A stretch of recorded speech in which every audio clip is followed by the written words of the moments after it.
आपने देखा कैसे एमसी बीबी डोंग के एरा में रीइंकार्नेट हो जाता है और मन ही मन बीबी डोंग उससे प्यार करने लगती है और एमसी ने असुरा डेमन स्वॉर्ड को अवेकन कर लिया, जिसे देखकर स्पिरिट हॉल के कियान सुंजी एमसी और बीबी डोंग को अपना चेला बना लेते हैं। अब आगे पहाड़ से नीचे आकर सबसे पहले जाकर हाथ मुंह धो लो, साफ कपड़े पहन लो और बीबी डोंग के साथ सीधे पोप पैलेस पहुंचो। चेला अपने गुरु को प्रणाम करता है। दोनों ने एक साथ झुककर प्रणाम किया। पोप की गद्दी पर बैठे कियान शुंजी के चेहरे पर एक हल्की सी मुस्कान आई। उन्होंने हाथ उठाकर इशारा किया, उठो तुम दोनों। शियाओमो, डोंगेर, मैंने तुम दोनों के लिए अगले पूरे 1 साल का स्टडी प्लान तैयार कर लिया है। कल्टीवेशन बेशक जरूरी है, लेकिन थ्योरी की नॉलेज भी उतनी ही जरूरी है। रोज सुबह थ्योरी की क्लास होगी, पर सिर्फ थ्योरी और ताकत से काम नहीं चलेगा जब तक रियल कॉम्बैट स्किल्स न हो। इसलिए दोपहर में फिजिकल ट्रेनिंग और प्रैक्टिकल स्पारिंग होगी, जिसमें तुमसे ज्यादा लेवल के सोल मास्टर्स तुम्हारे साथ प्रैक्टिस करेंगे। उन्होंने जो स्पारिंग पार्टनर्स चुने थे वो सब स्पिरिट हॉल के एकदम वफादार बंदे थे। आखिरकार अभी बच्चों की उम्र बहुत छोटी थी, वो उन्हें इतनी जल्दी दुनिया के सामने एक्सपोज नहीं कर सकते थे, कम से कम तब तक जब तक वो अपनी रक्षा खुद न कर सकें। अगर काम का इतना प्रेशर न होता तो कियान शुंजी खुद उन्हें ट्रेन करना चाहते थे।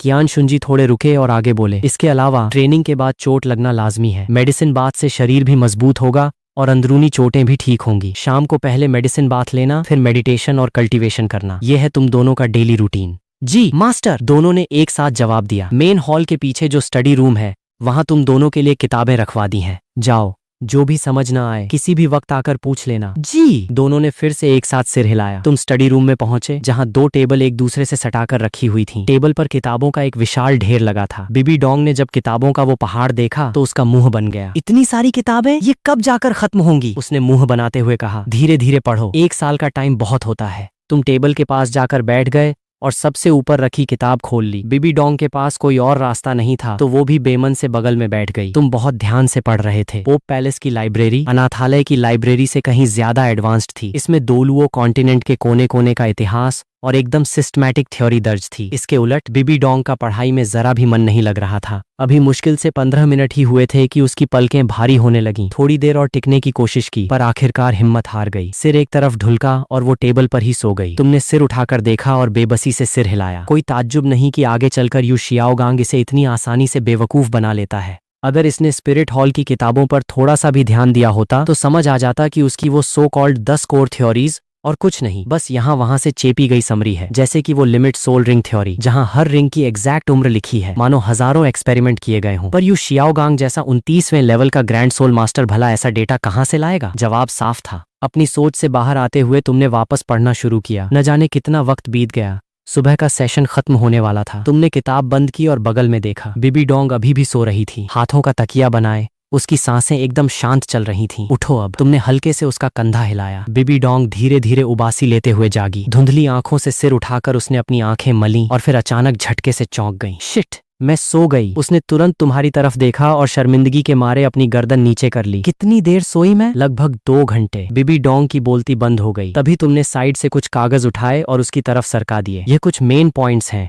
इन्हें याद कर लेना ताकि फ्यूचर में कोई उसे फिर से उल्लू न बना सके। तुमने खुद मेहनत करके सारे इंपॉर्टेंट पॉइंट्स की एक सिंपल समरी तैयार कर दी थी। बीबी डोंग थोड़ी हैरान हुई और उसने वो कागज हाथ में ले लिए। साफ सुथरी लिखावट, एकदम पॉइंट टू पॉइंट नोट्स। कागजों को हाथ में थामे उसके दिल में अचानक एक अजीब सी फीलिंग जागी। उसने मुंह खोला पर कुछ बोल नहीं पाई। उसका चेहरा हल्का सा लाल हो गया। थैंक यू, मैं अब से पक्का मन लगाकर पढ़ूंगी। उसने तुरंत सिर झुकाया और ध्यान से पढ़ने लगी। दोपहर की फिजिकल ट्रेनिंग खत्म होते ही प्रैक्टिकल स्पैरिंग शुरू हुई। विशाल कॉम्बैट ग्राउंड को पूरी तरह खाली करा दिया गया था। एकदम सन्नाटा था। तुम्हारी और बीबी डोंग की ट्रेनिंग लोकेशन एक दूसरे से काफी दूर थी ताकि कोई डिस्टर्बेंस न हो। तुम्हारा अपोनेंट करीब 30 साल का एक आदमी था, ऊंचा पूरा कद और एकदम गंभीर आंखें। तुम एक कदम आगे बढ़े, दायां हाथ उठाया और हथेली से शूरा डेमन स्वॉर्ड प्रकट हुई। पैरों के नीचे से एक येलो और एक पर्पल सोल रिंग धीरे धीरे ऊपर उठी। 25वें लेवल का attack, system grand, soul master, spirit, shura demon sword. हालांकि उस बंदे को तुम्हारी डिटेल्स पहले से पता थी, लेकिन जब उसने अपनी आंखों से वो पर्पल सोल रिंग देखी तो उसकी आंखों में हैरानी साफ छलक आई। पर उसने तुरंत खुद को संभाला और अपना स्पिरिट रिलीज किया।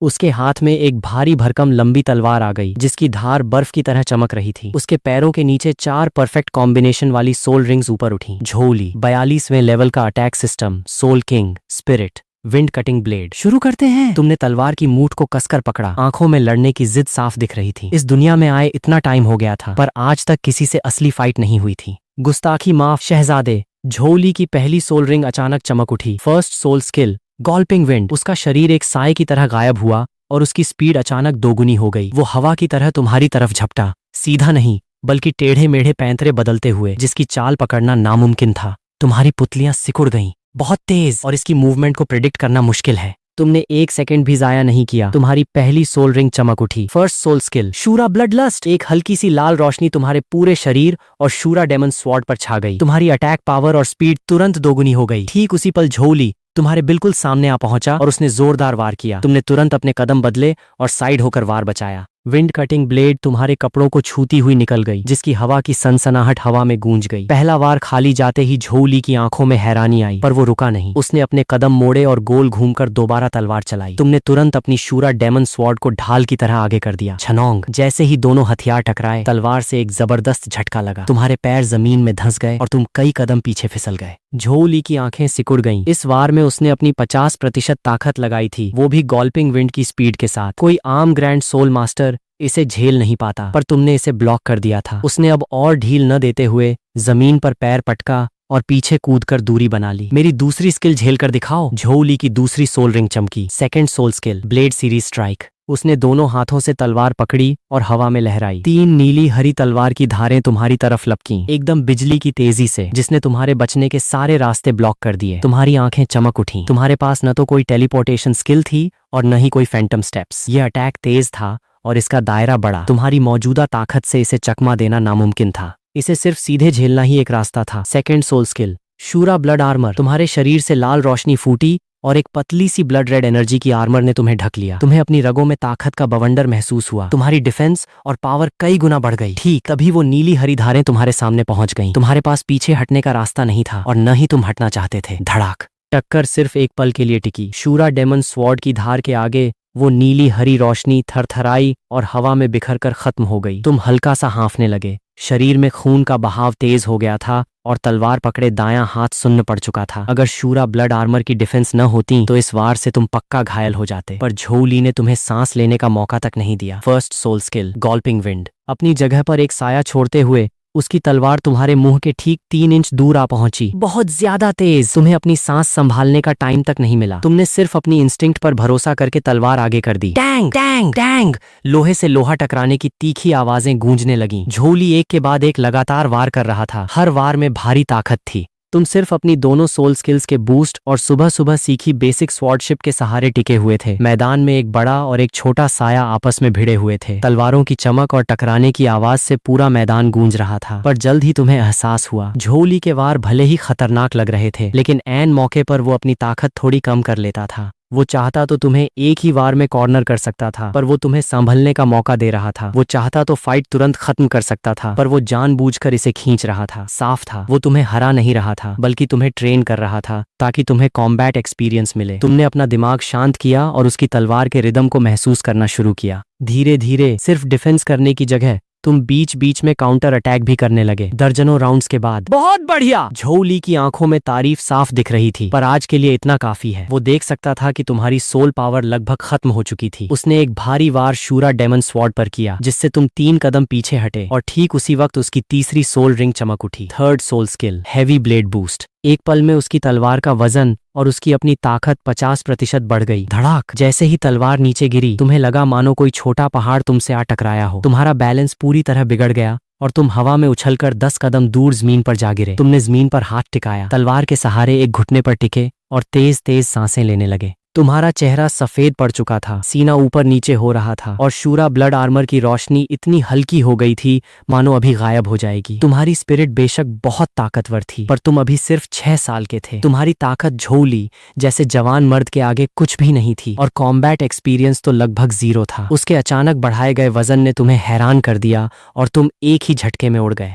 यह वैसा ही था जैसे किसी बच्चे के हाथ में दुनिया का सबसे बेहतरीन हथियार हो, पर एक तजुर्बेकार योद्धा के सामने वो फिर भी बच्चा ही रहेगा। दूसरी तरफ झोली की सांसें भी थोड़ी तेज थीं, माथे पर पसीने की बूंदें थीं और उसकी भी आधी सोल पावर खर्च हो चुकी थी। उसने तुम्हें देखा, आंखों में पूरी इज्जत थी। शहजादे, जीत मुबारक हो। झोली ने अपनी स्पिरिट वापस बुलाई और हाथ जोड़कर प्रणाम किया। तुमने सिर्फ सिर हिलाया, कुछ बोले नहीं। तुम अपनी लिमिट तक पहुंच चुके थे। तुम्हारी दोनों स्किल्स सिर्फ बूस्ट देती थीं, कोई डायरेक्ट अटैक स्किल नहीं थी, इसलिए तुम्हें पूरी फाइट सिर्फ बॉडी बूस्ट पर निकालनी पड़ी। शायद जब तुम्हारी स्वॉर्डशिप और बेहतर होगी तब तुम ऐसे अपोनेंट से सच में टक्कर ले पाओगे। भाई, तभी थोड़ी दूरी से बेबी डोंग भागती हुई आई। उसकी फाइट काफी पहले ही खत्म हो चुकी थी। एक control system grand soul master के सामने भले ही उसकी पहली स्किल स्पीड दोगुनी कर देती थी, पर सोल पावर का गैप बहुत बड़ा था। ऊपर से जीरो एक्सपीरियंस, वो अपोनेंट के करीब तक नहीं पहुंच पाई और उसकी सोल पावर खत्म हो गई। वो काफी देर से साइड में बैठकर तुम्हारी फाइट देख रही थी। जैसे ही फाइट खत्म हुई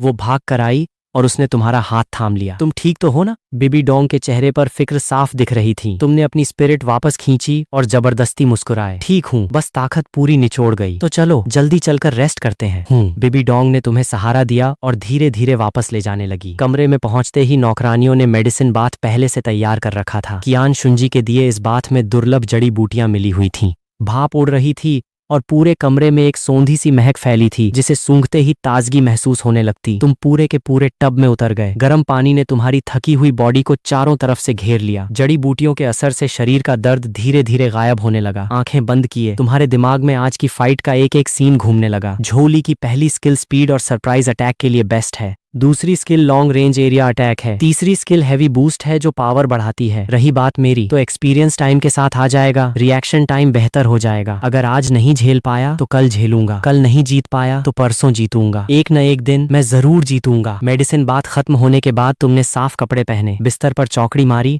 और मेडिटेशन में चले गए। पूरे दिन की हैवी ट्रेनिंग और मेडिसिन बाथ के न्यूट्रिशन के बाद शरीर के अंदर सोल पावर का फ्लो बहुत स्मूथ हो गया था। शायद बहुत जल्द तुम 26वें लेवल पर पहुंच जाओगे। वक्त पंख लगाकर उड़ गया और देखते ही देखते पूरा 1 साल बीत गया। इस 1 साल में तुम्हारी लाइफ एकदम रूटीन पर चल रही थी। हर सुबह पौ फटने से पहले तुम उठते और पहाड़ की चोटी पर पहुंच जाते, जहां कियान दाओलू की छत्रछाया में स्वॉर्डशिप प्रैक्टिस करते। गर्मी हो या सर्दी, बारिश हो या तूफान, पूरे 1 साल तक तुमने एक दिन का भी गैप नहीं लिया। तुम्हारी तलवारबाजी जो कभी एकदम नौसिखिया थी अब काफी मांझ चुकी थी और तुमने कियान दाओलू के क्राइटेरिया को लगभग टच कर लिया था। आखिरकार तुम्हारी उम्र अभी बहुत छोटी थी, इसलिए उन्होंने ज्यादा कड़ाई नहीं की थी। सुमो ने राहत की सांस ली और मुस्कुराया। अब वक्त आ गया था अपनी असली मंजिल की तरफ पहला कदम बढ़ाने का। ट्रेनिंग से लौटकर तुम पोप पैलेस के पीछे बने स्टडी रूम में बेबी डोंग के साथ थ्योरी पढ़ने लगे। कियान शुंजी काम में इतने बिजी रहते थे कि बहुत कम खुद चेक करने आते थे, बस रोज का स्टडी मटेरियल तय कर देते थे। तुम अपनी मौज में रहते, रोज दिल लगाकर किताबें टटोलते। अपनी जबरदस्त मेमोरी के दम पर तुम्हारे दिमाग में नॉलेज का अंबार लगता चला गया। बेबी डोंग भी अब पहले की तरह कामचोर और सोतू नहीं रही थी। तुम्हारी डांट डपट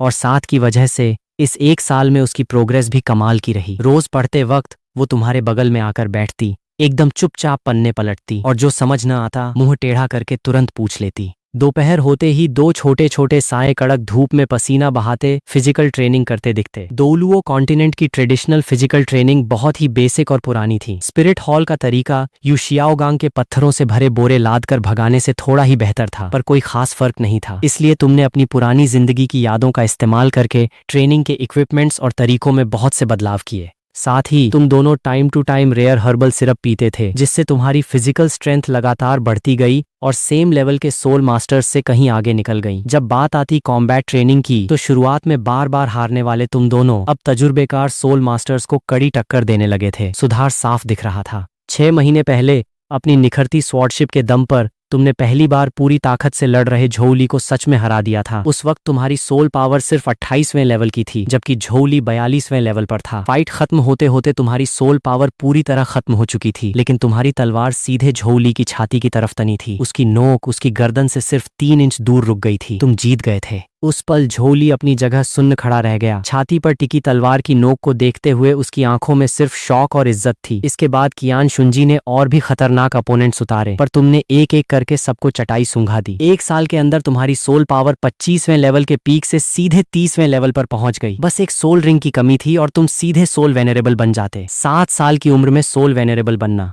तुमने दोलुओ कॉन्टिनेंट का आज तक का सारा रिकॉर्ड तोड़ दिया था। यहाँ तक कि कियान फैमिली का 6 विंग्ड एंजल स्पिरिट भी, जिसकी इनबिल्ट सोल पावर 10वें लेवल से ऊपर होती है, कभी 7 साल की उम्र में इस मुकाम तक नहीं पहुंच पाया था। तुम्हारी यह प्रोग्रेस बेबी डोंग अपनी आंखों से देख भी रही थी और दिल में बिठा भी रही थी। आखिरकार वो तुम्हारी सीनियर बहन थी। उम्र दोनों की बराबर थी, पर कियान शुंजी ने उसे पहले चेला बनाया था, तो हक से सीनियर का टैग उसी का था। भले ही तुम्हारी शुरुआती सोल पावर उससे पूरे 10 लेवल ज्यादा थी, और तुम काफी आगे निकल चुके थे, पर वो भी आखिरकार गॉड गिफ्टेड ट्विन स्पिरिट्स वाली जीनियस थी। वो इतने पीछे कैसे रह सकती थी? इसी जिद और ईगो के दम पर उसने दिन रात एक कर दिया, कभी थकान की शिकायत नहीं की। 1 साल में स्पिरिट हॉल के रिसोर्सेज की बदौलत उसकी सोल पावर 12वें लेवल से सीधे 17वें लेवल पर पहुंच गई। उसकी प्रोग्रेस भी कम तूफानी नहीं थी। ये स्पीड किसी को भी हिलाने के लिए काफी थी, पर बिबी डोंग फिर भी सेटिस्फाइड नहीं थी। उसके अंदर एक आग जल रही थी। उसने कसम खाई थी कि वो तुम्हारी बराबरी करके रहेगी, कम से कम बहुत पीछे तो नहीं छूटेगी।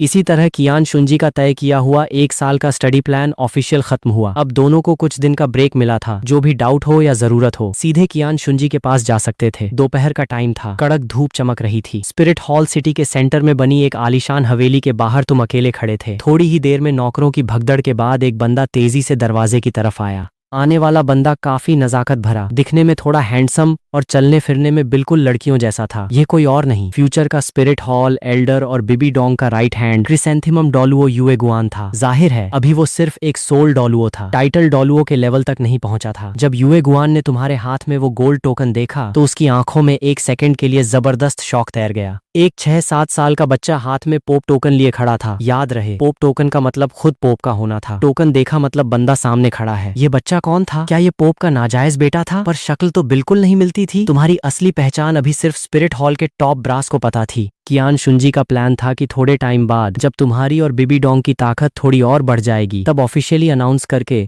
तुम दोनों को होली सन और होली मेडन बनाया जाएगा। पर उससे पहले कियान शुंजी ने तुम दोनों को एक एक पोप टोकन दे दिया था, ताकि काम आसान रहे और फालतू की झिकझिक न हो। युएगुआन ने जरा भी ढील नहीं दी, लपक कर तुम्हारे पास आया और झुककर सलाम किया। युएगुआन हुजूर को प्रणाम करता है, अंदर पधारिए। तुमने सिर हिलाया, टोकन को वापस अपने स्पिरिट टूल में रखा और युएगुआन के साथ मेन हॉल में आ गए। तुमने कोई फॉर्मेलिटी नहीं की और सीधे मेन कुर्सी पर जाकर बैठ गए। युएगुआन बगल में खड़ा रहा, चेहरे पर थोड़ी क्यूरियोसिटी थी। पता नहीं हुजूर ने आज इस नाचीज को किस काम से याद किया। वो मन ही मन पकाने लगा कि हाथ में पोप टोकन लेकर खुद चलकर आया है तो पक्का कोई बहुत बड़ा मैटर होगा। तुमने नॉर्मल टोन में कहा, युएगुआन बिशप, कोई बहुत बड़ी बात नहीं है। मुझे पढ़ने लिखने का थोड़ा चस्का है। आजकल मेरा मन अजीबो गरीब पेड़ पौधों और जड़ी बूटियों पर रिसर्च करने का हो रहा है। सुना है बिशप साहब को फूल पौधों का बहुत शौक है, तो क्या आपके पास कोई रेयर हर्ब्स की इलस्ट्रेटेड बुक होगी? मैं कुछ टाइम के लिए पढ़ना चाहता हूँ। तुम्हारे आने का असली मकसद वही किताब थी जिसमें उन मैजिकल हर्ब्स का जिक्र था। पूरे दोलुओ कॉन्टिनेंट में फ्यूचर के तांगसान के अलावा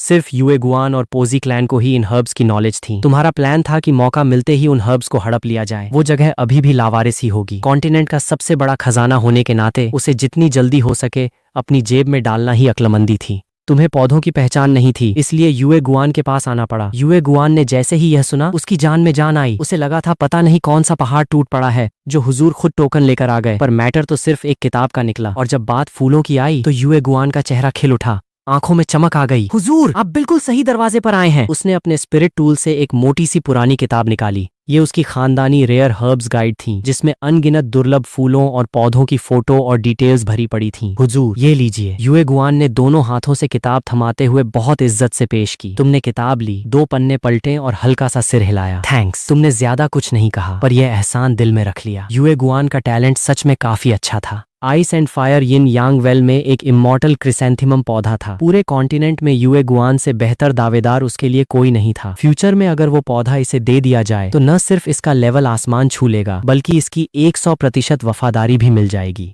तुम्हें युएगुआन की स्पिरिट हॉल के प्रति वफादारी पर कभी शक नहीं था। युएगुआन और गुई मेई दोनों एकदम वफादार कुत्ते थे, जिन पर आंख बंद करके भरोसा किया जा सकता था। हुजूर, शर्मिंदा न करें, युएगुआन ने तुरंत झुककर कहा। मैं चलता हूँ, पढ़कर वापस लौटा दूंगा। तुम खड़े हुए और बाहर निकल गए। हुजूर, आराम से जाइएगा। युएगुआन तुम्हें झुककर देखता रहा जब तक तुम दरवाजे से बाहर नहीं निकल गए। जब तुम्हारी परछाई गायब हो गई तब उसने अपनी नजर हटाई और मन ही मन बड़बड़ाया, पता नहीं ये बच्चा आखिर है कौन। पर जब तुमने खुद नहीं बताया तो उसकी हिम्मत भी नहीं हुई पूछने की। अपने कमरे में लौटकर तुमने वो मोटी हर्ब्स गाइड निकाली, स्टडी टेबल पर बैठे और ध्यान से पन्ने पलटने लगे। किताब बहुत संभाल कर रखी गई थी। हर पन्ना एकदम कड़क और नया था। साफ दिख रहा था कि युएगुआन इसे जान से ज्यादा संभाल कर रखता था। पन्नों पर तरह तरह की जड़ी बूटियों की ड्राइंग बनी थी। लाइंस इतनी बारीक थीं मानो पौधा जिंदा हो। नीचे छोटे छोटे अक्षरों में डिटेल्स लिखी थी, नाम, उगने की जगह, तोड़ने और स्टोर करने का तरीका। हर चीज एकदम बारीकी से दर्ज थी। तुम बहुत ध्यान से एक एक पौधा देख रहे थे, किसी भी रेयर हर्ब को मिस नहीं करना चाहते थे।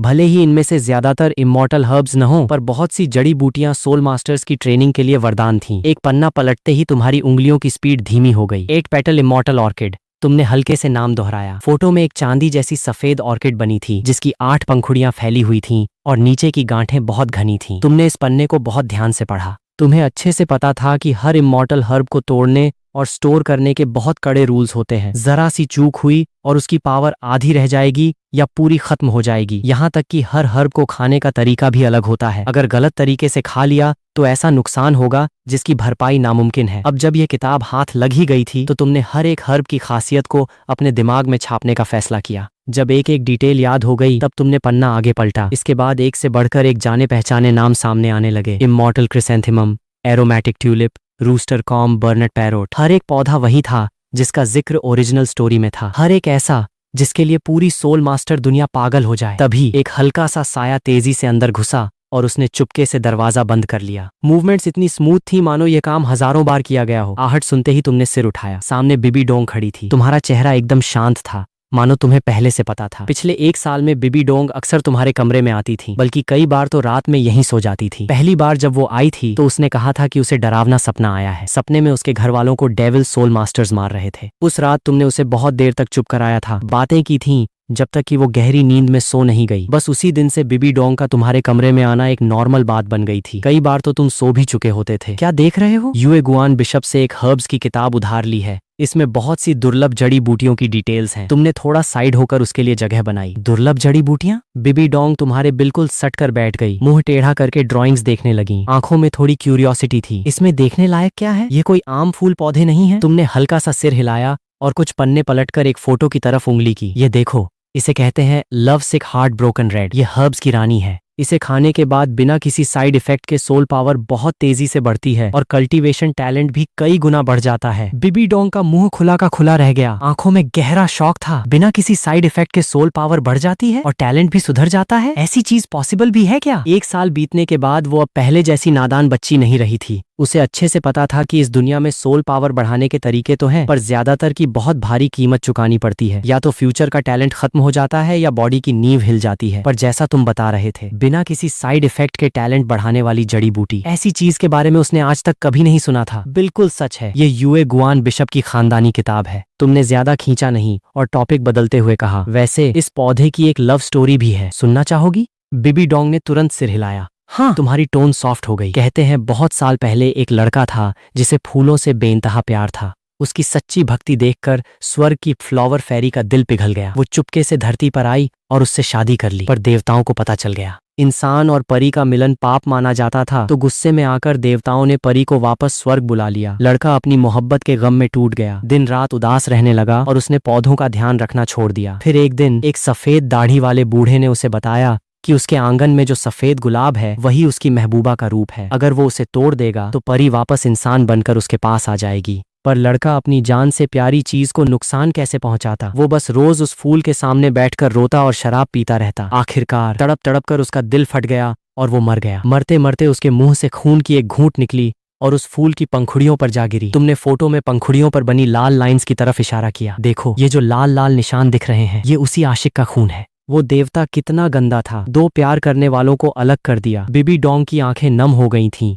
आवाज में भारीपन आ गया था। दोलुओ कॉन्टिनेंट के सोल मास्टर्स में समझदारी थोड़ी जल्दी आ जाती है। भले ही उसकी उम्र अभी छोटी थी, पर प्यार मोहब्बत की बातें उसके लिए एकदम अनजान नहीं थीं। इस दुख भरी कहानी ने सीधे उसके दिल के सबसे नरम कोने को छू लिया था। चलो छोड़ो, तुमने प्यार से उसके सिर पर हाथ फेरा। मूवमेंट एकदम जेंटल थी। ये बस एक मनगढ़ंत कहानी है। भाई, तुम बहुत बुरे हो, इतनी रात को इतनी रोने वाली कहानी सुना रहे हो। बीबी डोंग ने मुंह फुलाया और तुम्हें शिकायत भरी नजर से देखा। तुम हल्के से हंसे। चलो बाकी के पौधे देखते हैं। तुम पन्ने पलटते रहे और उसे बाकी हर्ब्स दिखाते रहे। एक एक करके सबके नाम और खासियत बताते गए। बीबी डोंग धीरे धीरे उन अनोखी चीजों में खोने लगी। थोड़ी देर बाद, भाई ये सारे पौधे तो बहुत कमाल के हैं। बीबी डोंग ने तुम्हारा हाथ कसकर पकड़ लिया। फ्यूचर में अगर तुम्हें कभी ये पौधे मिले और एक्स्ट्रा बच जाए तो अपनी इस सीनियर बहन को मत भूल जाना। फिक्र मत करो, किसी को भूल जाऊं पर तुम्हें कभी नहीं भूलूंगा। भाई, मुझे पता था तुम दुनिया में सबसे अच्छे हो। बीबी डोंग की आंखें खुशी से चमक उठी। रात गहरी हो चुकी थी। न जाने कितना वक्त बीत गया। तुम्हारे साथ पढ़ते पढ़ते बीबी डोंग को अचानक एक बड़ी सी उबासी आई। तुम रुके और उसकी तरफ देखा। नींद आ रही है? बीबी डोंग ने आंखें मलते हुए सिर हिलाया। तो आज के लिए इतना बहुत है, बाकी बाद में देखेंगे। तुमने हर्ब्स गाइड को बंद किया और स्पिरिट टूल में डाल दिया। तुमने लाइट बुझाई और दोनों बिस्तर पर लेट गए। बीबी डोंग ने बड़े हक से करवट बदली और तुम्हारी तरफ खिसक आई। इन हर्ब्स को पाने का अभी सही टाइम नहीं है, अभी मेरी उम्र बहुत छोटी है। कियान शुंजी मुझे स्पिरिट हॉल सिटी से बाहर कदम भी नहीं रखने देगा। खैर, इतना क्या सोचना, दुगु बो को अभी वो ice and fire yin Yang well मिलने में बहुत साल बाकी हैं। वो जगह अभी लावारिस है, कोई जल्दीबाजी नहीं है। इन विचारों को झटक कर तुम धीरे धीरे नींद की आगोश में समा गए। एक दोपहर स्टार डॉ जंगल के गहरे इलाके में काफी उमस और चिपचिपाहट थी। दूर दूर से बीच बीच में सोल बीस्ट्स की दहाड़ सुनाई दे रही थी। तुम गोल्डन क्रोकोडाइल डॉलुओं के साथ धीरे धीरे आगे बढ़ रहे थे। इस बार जंगल के इतने अंदर आना तुम्हारी थर्ड सोल रिंग के लिए था। वैसे तो यह काम कियान शुंजी का था, पर वो अभी नए नए टाइटल डॉलुओ बने थे, तो कियान दाउलू को तसल्ली नहीं हुई। इसलिए उन्होंने 98वें लेवल के सीनियर गोल्डन क्रोकोडाइल डॉलुओं को दोबारा तुम्हारे साथ भेज दिया। चलते चलते गोल्डन क्रोकोडाइल अचानक रुक गए और आसमान की तरफ देखने लगे। तुमने भी उनकी नजर का पीछा किया, पर तुम्हें कुछ नहीं दिख। तुम्हारी मौजूदा ताकत उनके सेंसिंग लेवल के आसपास भी नहीं थी। थोड़ी ही देर में आसमान से एक विशाल चील नीचे झपटी। उसका पूरा शरीर काले और सुनहरे पंखों से ढका था, जो धूप में लोहे की तरह चमक रहे थे। हर पंख मानो कड़कड़ाती धार हो। सबसे खसास थे उसके लाल पंख, जो तीर की तरह सीधे खड़े थे और जिनकी किनारियां इतनी तेज थीं कि जरा सी छुअन से चमड़ी उधेड़ दें। Black gold sword winged eagle. Golden crocodile ने आंखें थोड़ी मिचकाईं। फ्लाइंग टाइप सोल बीस्ट है, हवा से सरप्राइज अटैक करने में माहिर है और इसके पंख शरीर से अलग होकर वार कर सकते हैं। स्पीड भी जबरदस्त है, तुम्हारे हिसाब से एकदम परफेक्ट है। वो थोड़े रुके, चील पर कुछ पल नजर टिकाई और माथे पर हल्की शिकन आई। लेकिन यह 5000 साल पुरानी है। आम सोल मास्टर्स की फोर्थ सोल रिंग की लिमिट 5000 साल होती है, जबकि थर्ड सोल रिंग की लिमिट सिर्फ 1700 साल के आसपास होती है। ये लिमिट से लगभग 3 गुना ज्यादा है। कोई भी नॉर्मल बंदाई से सोखने जाएगा तो सीधे मौत के मुंह में जाएगा, पर तुम्हारी गट फीलिंग कह रही थी कि तुम यह कर सकते हो। ऊपर से इस 1 साल में तुमने कई रेयर हर्बल सिरप पिए थे, दिन रात फिजिकल ट्रेनिंग की थी और मेडिसिन बाथ लिया था। तुम्हारी फिजिकल स्ट्रेंथ सेम लेवल के सोल मास्टर्स से कहीं आगे निकल चुकी थी। सबसे बड़ी बात, तुम्हें अपनी इंस्टिंक्ट पर पूरा भरोसा था। गोल्डन दादा, तुमने नजर नीचे की और एकदम सॉलिड टोन में कहा, मुझ पर भरोसा रखिए, मैं इसकी सोल रिंग सोख सकता हूँ। गोल्डन क्रोकोडाइल थोड़ी देर चुप रहे। तुम्हारी पिछली 2 सोल रिंग्स का नजारा उन्हें अच्छे से याद था। शायद इस बार भी तुम चमत्कार कर दो। श्योर हो ना? हाँ, तुमने सिर हिलाया। 9 सोल रिंग्स उनके पैरों के नीचे से एक एक करके चमकी। 2 येलो, 2 पर्पल, 4 ब्लैक और 1 रेड। वो आखिरी 1 लाख साल वाली सोल रिंग खून जैसी लाल थी, जिससे हलक सुखा देने वाला प्रेशर फूट पड़ा। अगले ही पल गोल्डन क्रोकोडाइल हवा में उछले और सोने की बिजली बनकर पलक झपकते ही ऊपर चील की तरफ लपके। तुम नीचे खड़े होकर आसमान में तैरती उस सुनहरी रोशनी को देखते रहे। अफसोस हुआ कि तुम्हारे पास उड़ने की एबिलिटी नहीं थी, वरना इस फाइट में तुम खुद हाथ साफ करते। आसमान में चील अपना शिकार ढूंढ रही थी कि अचानक नीचे से एक खौफनाक एनर्जी ऊपर उठी। वो इतनी खतरनाक थी कि उसके रोंगटे खड़े हो गए। चील ने घबराकर पंख फड़फड़ाए और भागने के लिए मुड़ने लगी, पर इतनी बड़ी ताकत के आगे उसकी हर कोशिश बेकार थी। गोल्डन क्रोकोडाइल ने कोई सोल स्किल तक यूज नहीं की। वो बस उसके ऊपर पहुंचे और एक जोरदार लात नीचे की तरफ रसीद कर दी। एक दर्दनाक चीख से पूरा जंगल गूंज उठा। चील का शरीर उल्कापिंड की तरह सीधे जमीन की तरफ गिरा। धड़ाक, एक जबरदस्त धमाका हुआ और वो जमीन में धंस गई। गड्ढे में पड़ा उसका शरीर हल्का हल्का तड़प रहा था। उसकी आंखों से वो दरिंदगी गायब हो चुकी थी, सिर्फ खौफ और बेबसी बची थी। मुंह के कोने से खून बह रहा था, सिर्फ एक बार, और वो अधमरी हो चुकी थी। तुमने 1 सेकंड जाया नहीं किया। शूरा डेमन स्वॉर्ड तुम्हारे हाथ में आई और तुमने सीधे उसकी गर्दन पर वार कर दिया। जैसे ही धार उसके शरीर में घुसी, चील का शरीर झटके से कड़ा हुआ और उसकी सांसें हमेशा के लिए थम गईं। खून की धुंध हवा में फैली और शूरा डेमन स्वॉर्ड की लाल रोशनी हल्की सी चमकी। वो खून सोख रही थी। तुम्हें महसूस हुआ कि तलवार से एक गर्म एनर्जी तुम्हारे शरीर में उतर रही है, जो पिछली 2 बार से कहीं ज्यादा पावरफुल थी। थोड़ी देर बाद चील की लाश से एक गहरी पर्पल सोल रिंग धीरे धीरे ऊपर उठी। तुम गड्ढे के किनारे चौकड़ी मारकर बैठ गए, आंखें बंद की और सोल रिंग को अपनी तरफ खींचने लगे। जैसे ही सोल रिंग ने तुम्हारी बॉडी को टच किया, उसकी जंगली एनर्जी तुम्हारी रगों में बवंडर की तरह फैल गई। वो बड़ी बेदर्दी से तुम्हारी बॉडी को अंदर से फाड़ने लगी। तुम्हारा पूरा शरीर थर थर कांपने लगा, चेहरे की नसें तन गईं और रंग उड़ गया। भयानक दर्द से तुम्हारे मुंह से कराह निकल गई। ठीक उसी पल तुम्हारे सीने में जमा वो ठंडी एनर्जी, जो इमॉर्टल हर्ब्स के रस से बनी थी, अचानक जाग उठी। वो तुम्हारी नसों में एक गर्म लहर बनकर बहने लगी। अंदर मच रही तबाही धीरे धीरे शांत होने लगी और फाड़ने वाला दर्द काफी हद तक कम हो गया। थरथराता शरीर संभल गया और तनी हुई भौहें थोड़ी रिलैक्स हुईं। गोल्डन क्रोकोडाइल बगल में ही खड़े थे, उनकी नजरें तुम पर टिकी थीं। जब तुम कांप रहे थे तो उनका हाथ उठ चुका था और सोल पावर तैयार थी। वो किसी भी वक्त प्रोसेस रोकने को तैयार थे, पर तुम्हें संभलता देख उन्होंने धीरे से हाथ नीचे किया और एक लंबी सांस छोड़ी। हालांकि उनकी आंखों में थोड़ा कंफ्यूजन था। अभी तो मैटर हाथ से निकलता दिख रहा था, फिर अचानक सब कंट्रोल में कैसे आ गया? तुम्हारे अंदर पक्का कोई खास राज छुपा था। टाइम बीतता गया और सोल रिंग का प्रोसेस अपने एंड पर पहुंच गया, पर जैसे ही सब खत्म होने वाला था, अचानक एक नया पंगा हो गया। तुम्हें अपनी पीठ पर एक भयानक फाड़ने वाला दर्द महसूस हुआ। ये सोल रिंग के दर्द से बिल्कुल अलग था। ये हड्डियों के अंदर से आ रहा था, मानो कोई चीज तुम्हारी चमड़ी को चीरकर बाहर निकलना चाहती हो। तुम्हारा चेहरा पीला पड़ गया, माथे से बड़े बड़े पसीने के कतरे टपकने लगे। तुमने दबी हुई चीख मारी, शरीर बुरी तरह कांपने लगा, पर इतने दर्द के बावजूद तुम न तो बेहोश हुए और न ही आपा खोया। बस दांत पीसकर उस दर्द को बर्दाश्त करते रहे। बगल में खड़े गोल्डन क्रोकोडाइल की आंखें फटी की फटी रह गईं। ये तो एक्सटर्नल सोल बोन है। External soul bone 6 main soul bones के अलावा एक बहुत ही रेयर चीज थी। इसके मिलने के चांस 10,000 में से एक से भी कम होते हैं। हर एक्सटर्नल सोल बोन में ग्रोथ एबिलिटी होती है, यानी यह सोल मास्टर के लेवल के साथ साथ खुद भी इन्वॉल्व होती है। इसकी वैल्यू किसी 1 लाख साल पुरानी सोल बोन से कम नहीं होती। गोल्डन क्रोकोडाइल 100 साल से ज्यादा जी चुके थे। भले ही उन्होंने खुद कभी इसे एब्जॉर्ब न किया हो, पर स्पिरिट हॉल की किताबों में इसकी पूरी डिटेल दर्ज थी। तुम्हारी हालत उस किताब में लिखी बातों से 100% मैच कर रही थी। उन्होंने गहरी सांस ली, अपने शौक को दबाया और तुम पर कड़ी नजर टिका ली, ताकि कोई ऊंच नीच न हो। थोड़ी देर बाद तुमने झटके से आंखें खोली। पीठ से एक तीखी आवाज आई, चर्रर। पीठ के कपड़े चीरते हुए 2 चमकीले काले सुनहरे पंख बाहर निकल आए। हर पंख 10 फीट से ज्यादा लंबा था, जिस पर लोहे जैसे कड़क पंख लगे थे और बीच बीच में लाल तीर जैसे पंख चमक रहे थे। ये देखने में बेहद खतरनाक लग रहे थे। अचानक पंखों ने जोरदार फड़फड़ाहट की और एक जबरदस्त हवा का बवंडर उठा। सूखी पत्तियां और धूल उड़ने लगी। तुम्हारा शरीर झटके से हवा में उड़ गया। पहली बार उड़ने की वजह से तुम्हारा कंट्रोल 0 था। पंख हवा में उल्टे सीधे फड़फड़ा रहे थे और तुम हवा में किसी छोटे बच्चे की तरह डगमगा रहे थे। तुमने डायरेक्शन संभालने की कोशिश की, पर बॉडी बाईं तरफ झुक गई और तुम एक बड़े पेड़ से टकराते टकराते बचे। घबराकर दाईं तरफ मुड़े तो सीधे पेड़ की टहनी में जा घुसे। पत्ते झड़ाझड़ नीचे गिरने लगे। काफी देर तक हाथ पांव मारने के बाद आखिरकार तुमने खुद को संभाला और हवा में एकदम स्टेबल तैरने लगे। नीचे जंगल के फैलाव को ऊपर से देखना, इस आजादी और ऊंचाई का एहसास इतना कमाल था कि तुम्हारे दिल में एक अजीब सी खुशी भर गई। गोल्डन क्रोकोडाइल के चेहरे पर भी खुशी छुप नहीं रही थी। हा हा हा हा, शियाओमो, बहुत बहुत बधाई, तुम्हें एक्सटर्नल सोल बोन मिल गई। क्या बात है। वो बड़े बड़े कदम बढ़ाते हुए आगे आए। उनकी हंसी पूरे जंगल में गूंज गई। उन्होंने तुम्हारे कंधे पर हाथ थपथपाया और तुम्हारे पंखों को ऊपर से नीचे तक देखा। आंखों में हैरानी साफ थी। वैसे उड़ने के अलावा इस पंख में और क्या क्या पावर्स हैं? तुमने हल्का सा मुस्कुराकर कहा। इस एक्सटर्नल सोल बोन का नाम मैंने रखा है ब्लैक गोल्ड स्वॉर्ड विंग्स। ये मेरे सारे स्टैट्स को 100% बूस्ट कर देता है,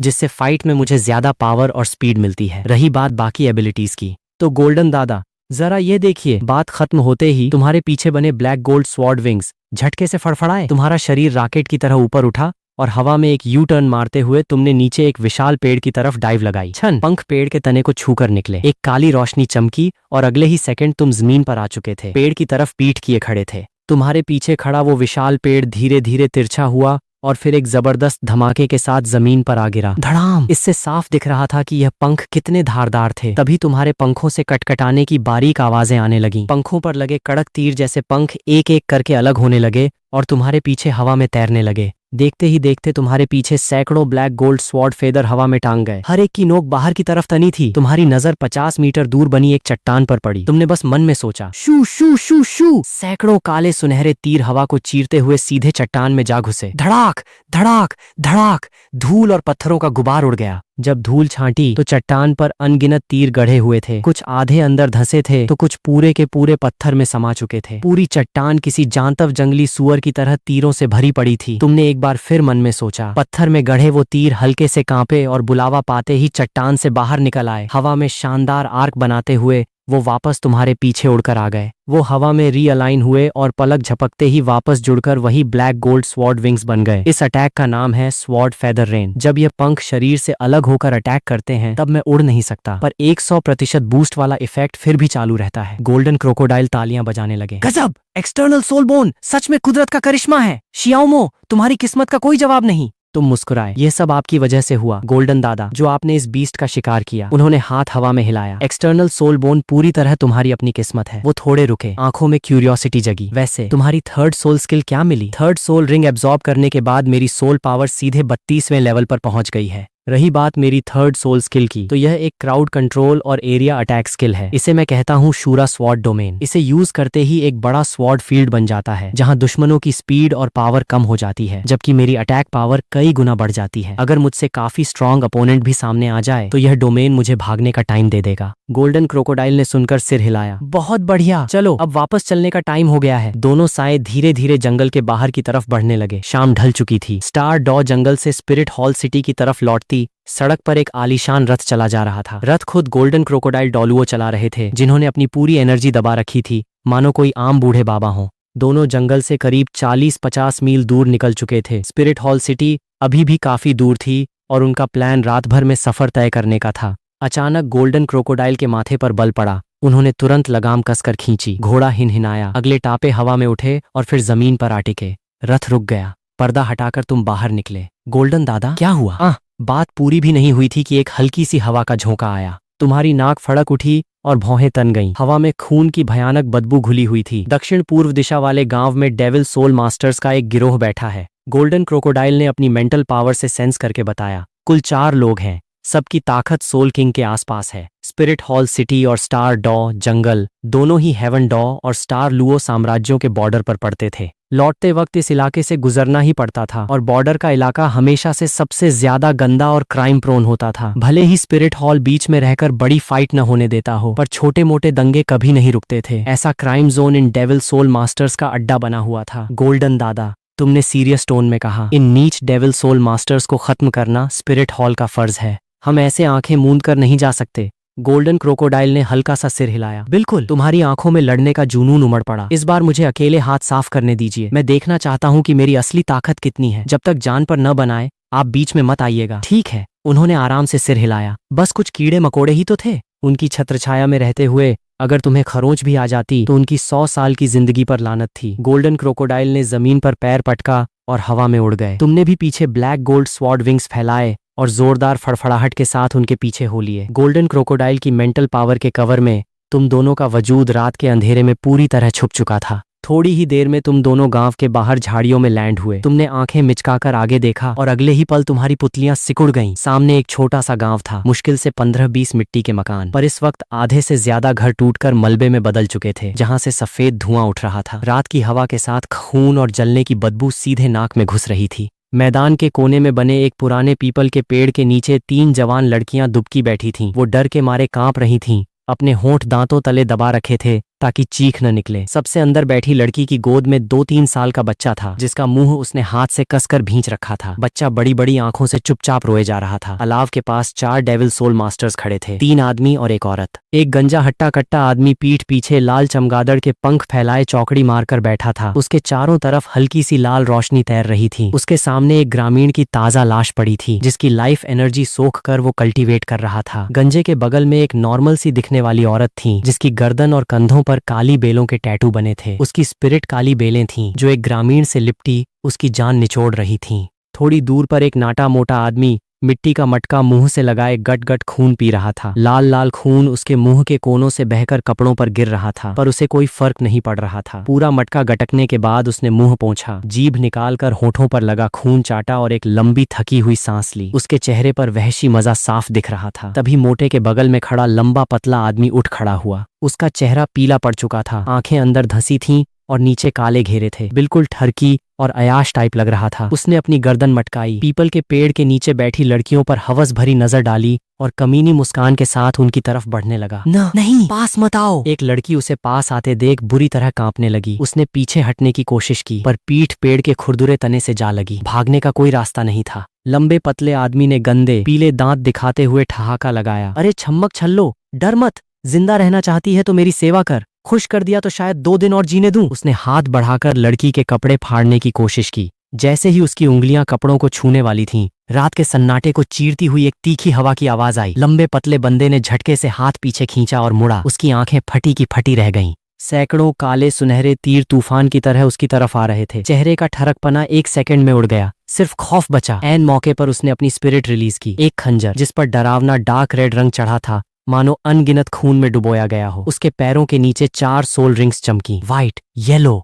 येलो, पर्पल। उसकी सोल पावर 41वें लेवल पर थी। उसने डिफेंस स्किल यूज करने की कोशिश की, पर बहुत देर हो चुकी थी। उसकी थर्ड सोल रिंग अभी चमक ही रही थी कि हवा में तैरते काले सुनहरे तीर आपस में जुड़े और एक धारदार भाले का रूप ले लिया। छन, भाले ने सीधे उसकी छाती को चीर दिया। जबरदस्त झटके के साथ वो हवा में उछला और दूर जाकर मलबे में जा गिरा। धड़ाक, वो खून के पोखरे में मुंह के बल पड़ा था। आंखें फटी थीं और सांसें थम चुकी थीं। उसकी छाती में कटोरी जितना बड़ा छेद आर पार हो चुका था। खून तेजी से जमीन पर फैल रहा था। पेड़ के नीचे बैठी लड़कियां खून के छींटे पड़ते ही चीख पड़ी। भाला रुका नहीं, हवा में बिखर कर 3 हिस्सों में बैठा और अलाव के पास खड़े बाकी तीनों पर लपका। लंबे पतले बंदे की मौत ने बाकी तीनों को अलर्ट कर दिया था। इस वक्त तीनों अपनी अपनी स्पिरिट्स रिलीज कर चुके थे और सोल रिंग्स चमक रही थीं। गंजे और मोटे के पास परफेक्ट सोल रिंग्स का कॉम्बिनेशन था। गंजे का लेवल 55 था, मोटे का 54 और उस औरत की soul rings white, yellow, purple थीं। उसका लेवल 45 था। गंजा एक कदम आगे बढ़ा और औरत के आगे ढाल बनकर खड़ा हो गया। प्लांट टाइप कंट्रोल मास्टर्स की डिफेंस सबसे कमजोर होती है। जैसे ही वो तीर टकराने वाले थे,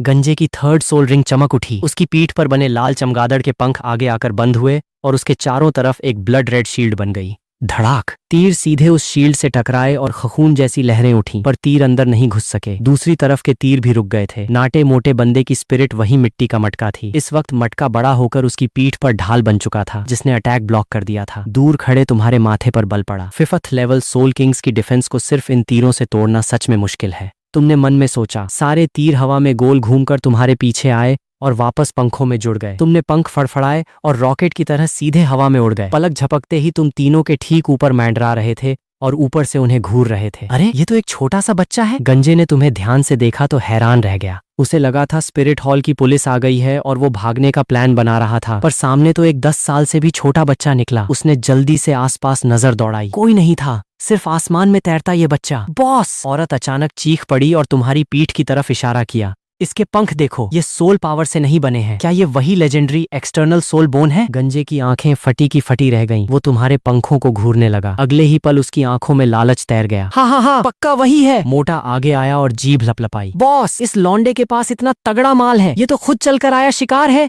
ऊपर से सोल मास्टर्स का खून इन गांव वालों से कहीं ज्यादा टेस्टी होता है। इतने छोटे बच्चे का मलाईदार गोश्त खाने में तो मजा ही आ जाएगा। लौंडे! गंजा वहशियत से हंसा। चुपचाप नीचे आकर हाथ जोड़ ले तो तेरी लाश साबुत छोड़ दूंगा। उसने तुम्हें भाव तक नहीं दिया। उसे लगा तुमने बस सोल बोन के दम पर छुपकर वार किया और उनके सबसे कमजोर बंदे को मार दिया। इस उम्र का बच्चा कितना ही ताकतवर होगा। आमने सामने की फाइट में तुम्हें मसलना चींटी मसलने जैसा था। बकवास खत्म हो गई। तुम हवा में तैर रहे थे। आवाज एकदम ठंडी और खौफनाक थी। तुम्हारी नजर जमीन पर बिखरी लाशों पर गई, फिर उन बेबस लड़कियों पर। तुम्हारी आंखों से बर्फीली हैवानियत फूटी। तुम जैसे नीच दरिंदों ने अनगिनत मासूमों की जान ली है। अब मरने के लिए तैयार हो जाओ। तुमने दायां हाथ उठाया और शूरा डेमन स्वॉर्ड हथेली में प्रकट हो गई। उसी वक्त तुम्हारे पैरों के नीचे से एक येलो और 2 पर्पल सोल रिंग्स ऊपर उठी, जो रात के अंधेरे में जबरदस्त चमक रही थीं। 1000 साल वाली second soul ring, soul venerable, ये कैसे हो सकता है? इसकी उम्र ही क्या है? गंजा चीख पड़ा। मोटे और उस औरत की भी हवा टाइट हो गई। सेकेंड सोल रिंग ही 1000 साल की और इस उम्र में सोल वेनरेबल,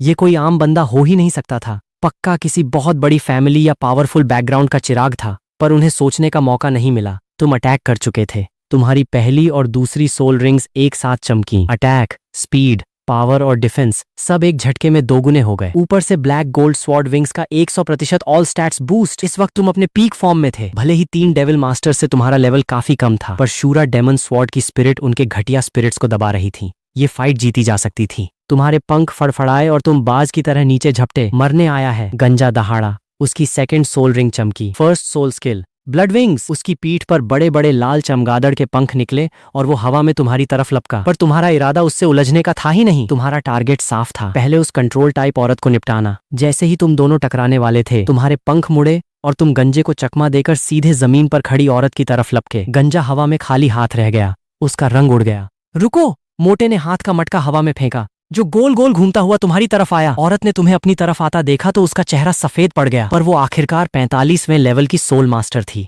मौत सामने देख उसने दांत पीसे और गोल गोल घूमकर बेलों के जाल में छुप गई। छन छन छन, जैसे ही काली बेलें तुम्हारे पंखों से टकराईं, वो कच्चा कच कटकर हवा में उड़ने लगीं। कटी हुई बेलें जमीन पर गिरकर तड़प रही थीं। क्या? बचाओ मुझे! औरत घबराकर चीखने लगी और लगातार बेलें फेंकने लगी। उसका इकलौता अटैक बेलों से बांधकर जान सोखना था। बेलें कटीं तो वो सीधे कसाई के आगे बकरी बन गई। पर तुम्हारे पंखों के आगे उसकी बेलें तिनके जैसी थीं। पलक झपकते ही तुम उसके सामने थे। तलवार की धार चमकी। औरत को सिर्फ अपनी गर्दन पर एक ठंडी हवा महसूस हुई। वो कुछ बोलना चाहती थी, गिड़गिड़ाना चाहती थी, पर हलक से कोई आवाज नहीं निकली। उसकी सांस की नली कट चुकी थी। उसकी आंखें फटी की फटी रह गईं। मुंह खुला का खुला रह गया और दोनों हाथों से उसने गर्दन दबा ली। अगले ही सेकंड उसका सिर कंधों से अलग होकर नीचे गिरा। धड़ाम 2 बार लुढ़का और जमीन पर ठहर गया। आंखों में खौफ और अविश्वास साफ था। उसकी बिना सिर की लाश आगे की तरफ गिरी। धड़ाम। और तुम पहले ही उछलकर वापस हवा में पहुंच चुके थे, गंजे और मोटे के डबल अटैक से बहुत दूर। तुम रात के अंधेरे में मंडरा रहे थे, पंख हल्के हल्के हिल रहे थे। तुम्हें पता था असली खेल अब शुरू होने वाला था। बचे हुए 2 बंदों की सोल पावर तुमसे बहुत बहुत ज्यादा थी। एक 55वें लेवल का और दूसरा 54वें लेवल का, जबकि तुमने अभी अभी अपनी 3rd सोल रिंग ली थी। बूस्ट चालू रखने में तुम्हारी सोल पावर तेजी से खर्च हो रही थी। लंबी फाइट तुम्हारे लिए जहर थी। तुम्हें इसे झटके में खत्म करना था। गंजे ने जमीन पर पड़ी बिना सिर की लाश देखी तो उसका गुस्सा 7वें आसमान पर पहुंच गया। उसे अपनी पार्टनर से कोई प्यार नहीं था। डेविल सोल मास्टर्स के बीच कोई इमोशन नहीं होता। वो तो बस पुलिस से बचने के लिए साथ थे। उसे गुस्सा इस बात का था कि एक छोटा सा लौंडा उसके मुंह के सामने उसके 2 बंदों को मार गया। उसने उसके 55वें लेवल के सोल किंग होने की धज्जियां उड़ा दी थीं। 4th soul skill blood demon sky crushing shock. गंजे ने दहाड़ मारी। उसके पैरों के नीचे 4थी सोल रिंग झटके से चमक उठी। उसके पीछे बने लाल चमगादड़ का साया अचानक गुब्बारे की तरह फूला। उसने अपना खौफनाक मुंह खोला और तुम्हारी तरफ मुंह करके दहाड़ मारी। लाल चमगादड़ के मुंह से तूफानी साउंड वेव्स फूटी। स्पीड बहुत तेज थी और दायरा इतना बड़ा कि रास्ते की हवा मरोड़ खा गई। तुम्हारी भौहें तन गईं।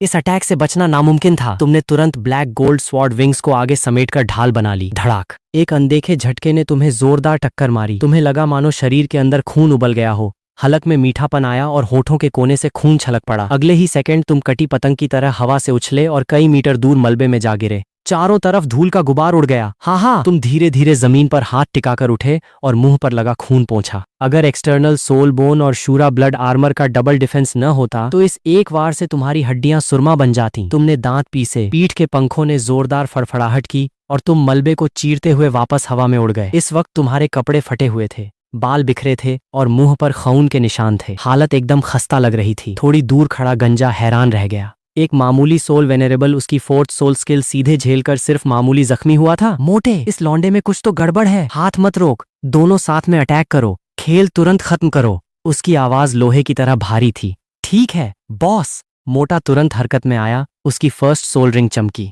थोड़ी दूर पड़े लंबे पतले बंदे और उस औरत की लाशों से ताजा खून मानो खिंचाव पाकर 2 लाल लकीरों के रूप में मोटे के हाथ में पकड़े मटके की तरफ बहने लगा। मोटे की 1st सोल स्किल का नाम था ब्लड ड्रेन। यह आसपास फैला खून सोखकर खुद को बूस्ट करती थी और पावरफुल बंदों के खून से बूस्ट भी तगड़ा मिलता था। तुम्हें भले ही इस स्किल की पूरी डिटेल न पता हो, पर तुम इतने बेवकूफ नहीं थे कि दुश्मन को पावर अप करने दो। स्पेल कास्टिंग रोकना ही सबसे समझदारी का काम था। तुमने शरीर की सोल पावर को ट्रिगर किया। तुम्हारी 3rd सोल रिंग चमक उठी। 3rd soul skill shura sword domain. हवा में अनगिनत लाल रोशनी जमा हुई और देखते ही देखते दर्जनों छोटी छोटी लाल तलवारों में बदल गई, जो सीधे मोटे की तरफ झपटी। तलवारें मोटे के चारों तरफ जमीन में गड़ गईं और उसे सेंटर में ब्लॉक कर दिया। एक लाल स्वॉर्ड अरे तैयार हो चुका था, जिससे चारों तरफ से जानलेवा स्वॉर्ड एनर्जी निकलने लगी। मोटे को खून सोखना बीच में ही रोकना पड़ा। उसने जितना खून पिया था, जो 2 सोल मास्टर्स का था और आम गांव वालों से कहीं ज्यादा पावरफुल था, उसकी वजह से उसकी ताकत अचानक बढ़ गई।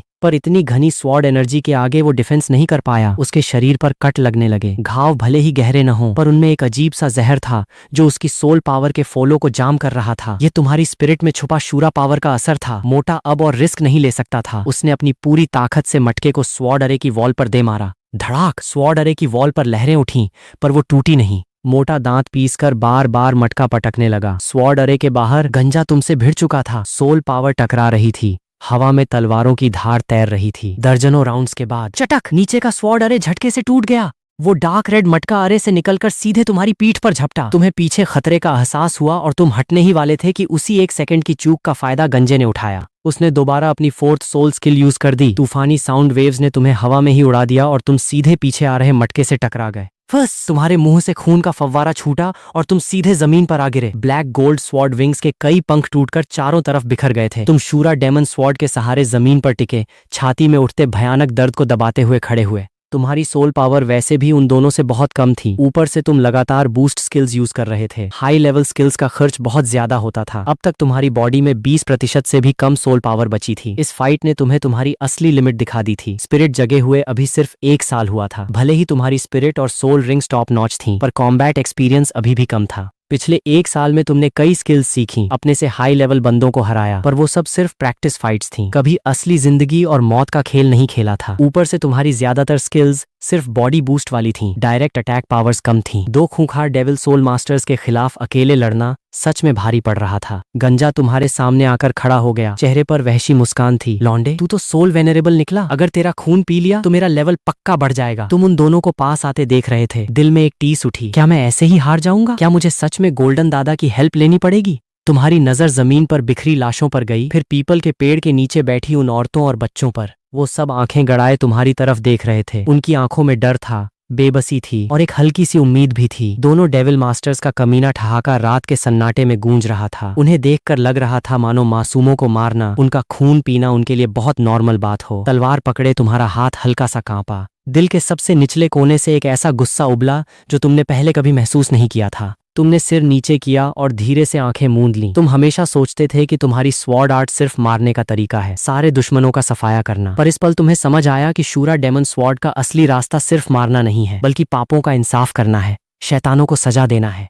हाथ में पकड़ी शूरा डेमन स्वॉर्ड हल्के से कांपी। तुम्हारी आत्मा की गहराइयों में एक जबरदस्त गूंज उठी। तलवार पर बने डरावने पैटर्न्स चमकने लगे। पहले हल्की सी रोशनी थी, फिर वो खून की तरह लाल और तेज हो गई। चटक! तलवार की नोक को सेंटर बनाकर जमीन पर दरारें पड़ने लगीं। आसपास के पत्थर हवा में बिना किसी सहारे के तैरने लगे। एक डार्क रेड धुंध तुम्हारे चारों तरफ फैलने लगी। ये क्या सीन है? गंजा और मोटा झटके से रुक गए। उनकी पूरी बॉडी टाइट हो गई। रीढ़ की हड्डी में बर्फीली ठंडक दौड़ गई, मानो वो किसी बर्फ के कुएं में गिर पड़े हों। तुमने झटके से आंखें खोली। तुम्हारी काली पुतलियां अब खून जैसी लाल हो चुकी थीं। तुम्हारी एनर्जी अचानक आसमान छूने लगी। ये कोई लेवल का बढ़ना नहीं था, बल्कि अंदर से बाहर तक का पूरा ट्रांसफॉर्मेशन था। इस वक्त तुम्हारे चारों तरफ से जमने वाली ठंडक छूट रही थी, मानो तुम नरक से सीधे आए हुए मौत के फरिश्ते हों। तुम्हारे 10 फीट के दायरे में हवा का टेम्परेचर अचानक गिर गया। जबरदस्त किलिंग इंटेंट तूफान की तरह फैल गया। शूरा स्वॉर्ड इंटेंट। तुमने दायां हाथ उठाया। शूरा डेमन स्वॉर्ड थराथरा उठी। आसमान और जमीन का रंग बदल गया। चारों तरफ की लाल धुंध इतनी घनी हो गई मानो ठोस बन जाएगी। तुम्हारे सिर से 10 फीट ऊपर लाल धुंध का बवंडर उठा और पलक झपकते ही एक विशालकाय शूरा डेमन स्वॉर्ड बन गया, जिसकी नोक सीधे आसमान की तरफ तनी थी। गड़बड़ है, पूरी ताकत से डिफेंस करो। गंजे का चेहरा सफेद पड़ गया, आंखों में खौफ था। उसने अपनी पूरी सोल पावर झोंक दी और चारों तरफ लाल शील्ड बना ली। बगल में पड़े मोटे ने भी अपनी जान लगा दी। उसने अपनी जीभ दांतों तले काटी और खून मटके पर थूक दिया। डार्क रेड मटका फूला और उस पर अजीब सा खून का प्रकाश चमकने लगा, जो उसके आगे ढाल बन गया। शूरा स्लैश! तुम्हारी आंखें बर्फ की तरह ठंडी थीं, उनमें कोई इमोशन नहीं था। शब्द पूरे होते ही वो विशाल तलवार आसमान से सीधे नीचे गिरी। तलवार टकराने से पहले ही उसका खौफनाक प्रेशर नीचे तबाही मचाने लगा। गंजे की शील्ड और मोटे का मटका तलवार के 1 मीटर पास पहुंचते ही बुरी तरह कांपने लगे और उन पर दरारें पड़ने लगीं। रोक इसे! गंजा गले की नसें फुलाकर चिल्लाया, दांत भींचे। उसकी आंखों में सामने आती तलवार की धार रिफ्लेक्ट हो रही थी। धड़ाक! शूरा डेमन स्वॉर्ड सीधे शील्ड और मटके पर जा गिरी। सिर्फ 1 सेकंड लगा, दोनों का डिफेंस पतले कागज की तरह फट गया। गंजा और मोटा हवा में उछले और दूर जमीन पर जा गिरे। भले ही वो मौके पर न मरे हों, पर उनकी सांसें उखड़ चुकी थीं। दोनों के शरीरों पर भयानक घाव थे, जिनमें छुपी शूरा पावर उनकी बची कुची जान को धीरे धीरे चाट रही थी। अगर तुरंत इलाज न मिला तो वो कुछ ही मिनटों में दम तोड़ देंगे। तुम्हारी बॉडी की पूरी सोल पावर खत्म हो चुकी थी। शूरा डेमन स्वॉर्ड गायब हो गई और आसपास की लाल धुंध भी बिखर गई। आंखों से वो लाल रंग उड़ गया और पुरानी साफ पुतलियां वापस आ गईं। एक जबरदस्त कमजोरी का झटका लगा। आंखों के आगे अंधेरा छा गया और तुम्हारी बॉडी आगे की तरफ गिरने लगी। बेहोश होने से ठीक 1 सेकंड पहले तुमने देखा कि एक विशालकाय साया अचानक सामने आया और उसने तुम्हें बहुत संभाल कर थाम लिया। शियाओ मो! गोल्डन क्रोकोडाइल ने तुम्हें संभाला और तुरंत तुम्हारी चोटें चेक की। जब कंफर्म हो गया कि जान को कोई खतरा नहीं है, तब जाकर उनकी जान में जान आई। सच तो यह था कि जब तुम्हारी सोल पावर खत्म होने वाली थी, वो तभी बीच में आने वाले थे, पर जैसे ही तुम उस ट्रांसफॉर्मेशन में गए, वो रुक गए। गोल्डन क्रोकोडाइल ने तुम्हें गोद में उठाया और जमीन पर पड़े उन दोनों अधमरे डेविल मास्टर्स पर नजर डाली। उनकी आंखों में हैवानियत तैरी। उन्होंने दूर से ही एक जोरदार थप्पड़ हवा में मारा। दोनों पलक झपकते ही कीमा बन गए और हमेशा के लिए खत्म हो गए। बचे हुए गांव वाले लंगड़ाते हुए भाग कर आए। गोल्डन क्रोकोडाइल के आगे घुटनों के बल गिर पड़े और हाथ जोड़कर रोने लगे। आप दोनों हुजूर का बहुत बहुत शुक्रिया, आपने हमारी जान बचा ली। शुक्रिया दाता। उठो सब, यहाँ का मैटर संभालने के लिए पास के शहर की स्पिरिट हॉल ब्रांच वाले आ जाएंगे।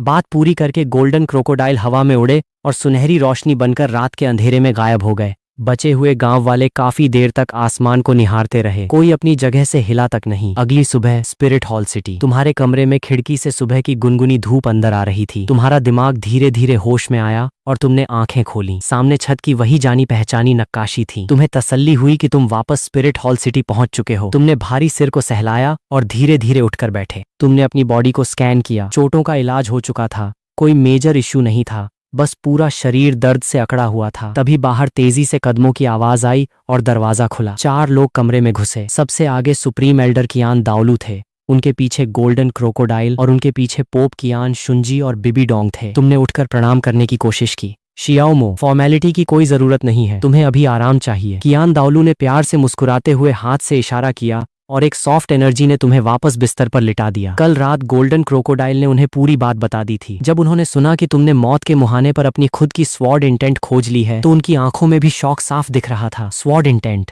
स्वॉर्ड स्पिरिट वाले अनगिनत सोल मास्टर्स पूरी जिंदगी घिस जाते हैं पर इस मुकाम को छू तक नहीं पाते, और तुमने सिर्फ 1 साल में एक खतरनाक फाइट के बीच एक पल के ज्ञान से उस सीमा को पार कर लिया था। तुमने धीरे से सिर हिलाया। जी कियान दादा। तभी पीछे खड़ी बिबी डोंग भागकर बेड के पास आई। उसकी आंखें लाल थीं। उसने तुम्हारे दोनों हाथ कसकर पकड़ लिए और तुम्हें ऊपर से नीचे तक देखने लगी। चेहरे पर डर और फिक्र साफ दिख रही थी। भाई तुम ठीक तो हो ना? कहीं दर्द तो नहीं हो रहा? दीदी मैं बिल्कुल ठीक हूँ। तुमने सिर हिलाया और उसके हाथ को सहलाते हुए उसे दिलासा दिया। शियाओ मो, बगल में खड़े कियान शुंजी ने माथे पर बल लाते हुए थोड़ी डांट भरी टोन में कहा, तुम बहुत ज्यादा लापरवाह हो गए हो। सामने 4 ऐसे डेविल मास्टर्स थे जिनका लेवल तुमसे बहुत ज्यादा था और तुम अकेले भिड़ गए। अगर तुम्हें कुछ हो जाता तो हम क्या करते? भले ही बातों में डांट थी पर उसमें छुपा प्यार कोई भी महसूस कर सकता था। तुम मुस्कुराए। मास्टर मैं ठीक तो हूँ। और फिर गोल्डन दादा छुपाकर पहरा दे ही रहे थे। मेरी जान को कोई खतरा नहीं था। आगे से ऐसा दोबारा नहीं होना चाहिए। कियान शुंजी ने सीरियस चेहरा बनाते हुए कहा, कुछ भी हो जाए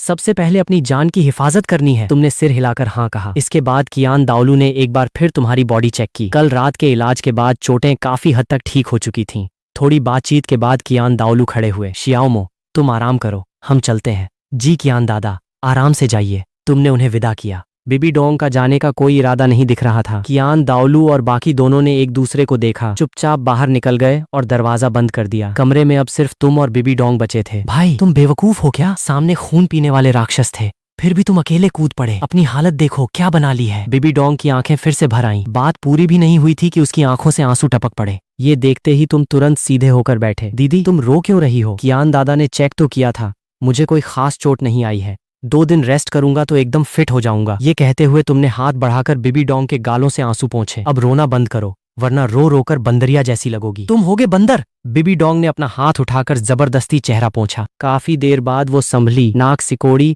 और तुम्हें सीरियस होकर देखने लगी। भाई तुम्हें मुझसे वादा करना होगा कि आगे से कभी ऐसा रिस्क नहीं लोगे। अगर तुम्हें कुछ हो गया तो मेरा क्या होगा? बात खत्म करते करते उसने सिर झुका लिया। उसकी आवाज एकदम धीमी पड़ गई। ठीक है, मैं वादा करता हूँ आगे से अपना पूरा ध्यान रखूंगा और तुम्हें कभी परेशान नहीं होने दूंगा। सिर्फ बोलने से काम नहीं चलेगा, प्रॉमिस करो। बिबी डोंग ने अपनी सबसे छोटी उंगली आगे बढ़ा दी। तुम हंसे और अपनी उंगली से उसकी उंगली लॉक कर दी। चलो अब चुपचाप लेट जाओ, बिल्कुल हिलना मत। बिबी डोंग ने सीरियस चेहरा बनाते हुए डांटने वाली टोन में कहा। उसने तुम्हें वापस बेड पर लिटाने के लिए हाथ आगे बढ़ाया। तुमने उसकी बात मानी और लाचार होकर मुस्कुराए। दीदी मुझे चोट लगी है, मेरी टांगे नहीं टूटी हैं। फिर भी नहीं। बिबी डोंग ने तुम्हें आंखें दिखाई। मैं तुम्हारे लिए खाना लेकर आती हूँ, यहीं रुकना। तुमने उसे तेजी से बाहर भागते देखा और लाचारी में सिर हिलाया। ये लड़की भी ना। थोड़ी ही देर में बिबी डोंग एक प्लेट में बढ़िया नाश्ता लेकर आई और अपने हाथों से तुम्हें खिलाने लगी। कुछ बाइट्स खिलाने के बाद उसने पास रखा पानी का ग्लास उठाया। ध्यान से, अटको मत, थोड़ा पानी पी लो। खाना खाने के बाद बिबी डोंग पूरे टाइम तुम्हारे पास ही बैठी रही और बातें करती रही। जब नौकरानी उबला हुआ काढ़ा लेकर आई तो बिबी डोंग ने कटोरा खुद ले लिया और उसे बाहर भेज दिया। वो खुद तुम्हें दवाई पिलाने पर अड़ गई। मुंह खोलो। उसने 1 चम्मच काढ़ा उठाया, मुंह के पास लाकर हल्का सा फूंक मारा और फिर तुम्हारे होठों के पास ले आई। दीदी मैं खुद पी लूंगा। तुम थोड़ा झिझके। बिल्कुल नहीं। बिबी डोंग जिद पर अड़ी रही और चम्मच को थोड़ा और आगे कर दिया। जल्दी पियो, पियोगे तभी तो जल्दी ठीक होगे। तुम उसकी जिद के आगे हार गए और चुपचाप मुंह खोल दिया। पूरी कटोरी खत्म होने के बाद बिबी डोंग ने खाली कटोरा देखा और सेटिस्फाई होकर सिर हिलाया। मेरा भाई कितना प्यारा बच्चा है, पूरी दवाई पी ली, अब चुपचाप लेट जाओ। तुम्हें अंदर से बड़ा अजीब लगा। ये तो बिल्कुल वैसा लग रहा था जैसे कोई बड़ा इंसान छोटे बच्चे को बहला रहा हो। उस पूरे दिन बीबी डोंग कहीं नहीं गई, तुम्हारे कमरे में ही टिकी रही। रात हुई तो पुरानी आदतों की तरह तुम्हारे पास ही सो गई। समय तेजी से बीतता गया और देखते ही देखते 2 साल निकल गए। Spirit hall city pope palace के मेन गेट पर एक लड़का और लड़की कंधे से कंधा मिलाकर खड़े थे। ये तुम और बीबी डोंग थे। अब तुम्हारी हाइट काफी बढ़ चुकी थी, शरीर चौड़ा और सुगठित हो गया था, चेहरे से बचपन का भोलापन गायब होकर एक हैंडसम स्मार्ट लुक आ चुका था। बगल में खड़ी बीबी डोंग भी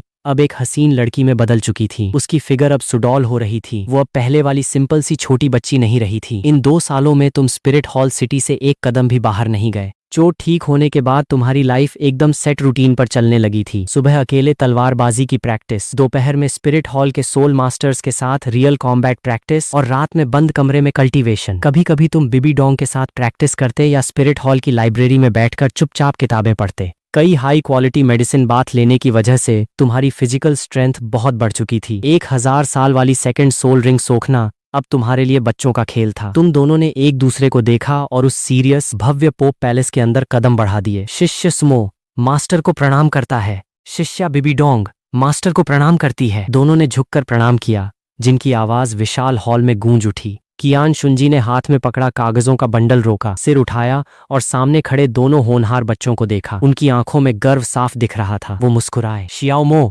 डोंग एर, आज अचानक मास्टर से मिलने कैसे आना हुआ? कल्टीवेशन में कोई प्रॉब्लम आ रही है क्या? तुम सीधे खड़े हुए, आंखों में पक्का इरादा था। मास्टर, हम बाहर जाना चाहते हैं, दुनिया देखने और ट्रेनिंग करने। तुम्हारा असली मकसद सनसेट फॉरेस्ट में छुपा ice and fire yin Yang well ढूंढना था। इस वक्त तुम्हारी सोल पावर 39वें लेवल के पीक पर पहुंच चुकी थी। सोल एम्परर से तुम बस एक कदम दूर थे और कभी भी ब्रेक थ्रू कर सकते थे, पर तुमने उसे दबाकर रखा था। तुम्हारा प्लान था कि हेवन डॉ सिटी पहुंचकर ब्रेक थ्रू करोगे और फिर नॉर्मल तरीके से शहर के बाहर बने सनसेट फॉरेस्ट जाकर अपनी 4th सोल रिंग का शिकार करोगे और लगे हाथ रास्ते में आइस एंड फायर वेल ढूंढ निकालोगे। रही बात बीबी डोंग की, जब उसने सुना कि तुम ट्रेनिंग के लिए बाहर जा रहे हो तो वो भी साथ चलने पर अड़ गई। तुम्हारी ताकत और बीबी डोंग की प्रेजेंस के साथ कोई बड़ा पंगा होने का चांस नहीं था। वैसे भी पूरे कॉन्टिनेंट में तुम्हारे पिता कियान दाओलू और क्लेयर्स की सेक्ट के तांग चेन के अलावा कियान शुंजी की टक्कर का कौन था? यह सोचकर कियान शुंजी ने सिर हिलाया। ठीक है, तुम दोनों बचपन से स्पिरिट हॉल सिटी में ही रहे हो, बाहर की दुनिया देखना तुम्हारे लिए जरूरी है, पर बाहर का माहौल यहाँ जितना सेफ नहीं है।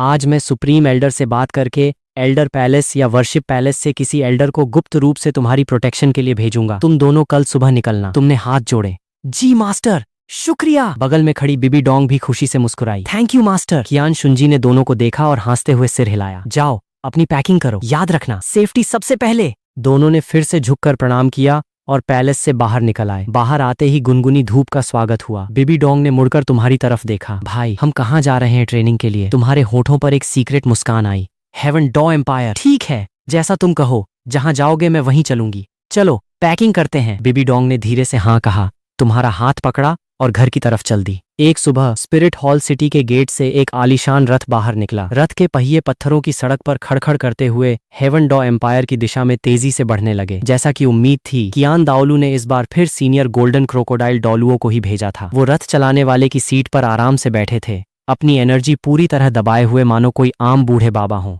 1 महीने बाद हेवन डॉ कैपिटल से करीब 20 मील दूर एक चौड़ी सड़क पर वो आलीशान रथ आराम से चला जा रहा था। स्पिरिट हॉल सिटी छोड़ने के बाद तुम लोगों ने कोई जल्दबाजी नहीं की थी। रास्ते में पड़ने वाले हर छोटे बड़े शहर में रुकते, वहाँ का कल्चर समझते, लोकल फूड एंजॉय करते और मजे से ट्रैवल करते। 1 महीने के इस आरामदेह सफर के बाद आखिरकार तुम लोग हेवन डॉ कैपिटल के पास पहुंच चुके थे। रथ के अंदर माहौल काफी कंफर्टेबल था। क्या भाई, तुम्हारा फिर से ब्रेक थ्रू हो गया? बीबी डोंग ने अपनी सुंदर आंखें फाड़कर तुम्हें देखा। उसे यकीन ही नहीं हो रहा था। तुमने हल्की सी मुस्कान दी। बस थोड़ी सी किस्मत थी। किस्मत? बीबी डोंग ने चिढ़कर अपने गाल फुला लिए। तुम सीधे सोल एम्परर बनने वाले हो और मैं इतनी जी तोड़ मेहनत कर रही हूँ, फिर भी अभी सिर्फ 26वें लेवल की ग्रैंड सोल मास्टर हूँ। कहते कहते उसकी आवाज धीमी पड़ गई, जिसमें थोड़ा दुख और निराशा थी। दीदी, तुम इतनी जल्दबाजी मत करो। तुम्हारे पास ट्विन स्पिरिट्स हैं। जब तुम अपनी सेकंड स्पिरिट में सोल रिंग्स लगाओगी तो तुम्हारी ताकत रॉकेट की तरह बढ़ेगी और तुम मुझे बहुत जल्दी ओवरटेक कर लोगी। तुम्हारी बात सुनते ही बीबी डोंग की उदास आंखें तुरंत चमक उठी। हाँ सही तो है, मेरे पास ट्विन स्पिरिट्स हैं। ये कितना भी तगड़ा हो जाए, इसके पास तो सिर्फ एक ही स्पिरिट है।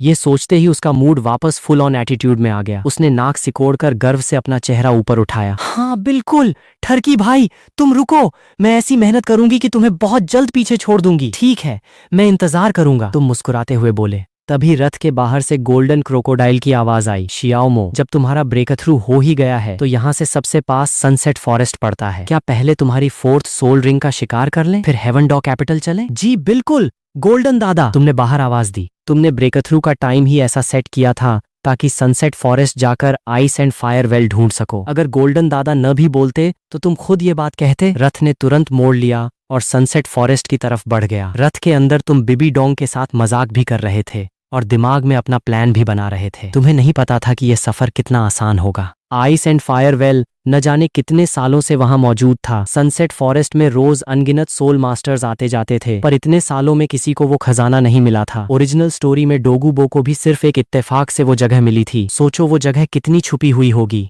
पर शुक्र है कि तुम्हें पिछली जिंदगी की यादें थीं और तुम्हें वहां का मोटा मोटा नक्शा और पहाड़ियां पता थीं। उम्मीद थी कि काम बन जाएगा। आधे घंटे बाद सनसेट फॉरेस्ट का बाहरी इलाका, रथ एक खुले जंगलाती इलाके में रुक गया। तुम तीनों नीचे उतरे। गोल्डन दादा, हमेशा आप और मास्टर ही मेरे लिए सोल रिंग्स का शिकार करते आए हैं, पर इस बार फोर्थ सोल रिंग मैं खुद ढूंढूंगा और शिकार करूंगा। मैंने कभी किसी सोल बीस्ट से अकेले अपनी जान लगाकर फाइट नहीं की है। इसे मेरी ट्रेनिंग ही समझिए। तुमने सीरियस होकर कहा। यह बात आधी सच और आधी झूठी थी। तुम्हारा असली मकसद पहले आइस एंड फायर वेल पहुंचकर इमॉर्टल हर्ब्स खाना था और उसके बाद सोल रिंग सोखना था, ताकि हर्ब्स के असर से तुम बहुत ज्यादा सालों वाली सोल रिंग झेल सको। गोल्डन क्रोकोडाइल ने सिर हिलाया। कोई चक्कर नहीं, मैं छुपा रहकर नजर रखूंगा। तुम आराम से अपने लायक बीस्ट ढूंढो। अगर कोई डेंजर आया तो मैं संभाल लूंगा। शुक्रिया गोल्डन दादा। जल्द ही तुम और बिबी डोंग सनसेट फॉरेस्ट के अंदर घुस गए, जबकि गोल्डन क्रोकोडाइल पलक झपकते ही गायब हो गए। भाई, इस बार तुम कितने साल वाली सोल रिंग सोखने का सोच रहे हो? बिबी डोंग आसपास सतर्क होकर देख रही थी और साथ में उत्सुकता से पूछ रही थी।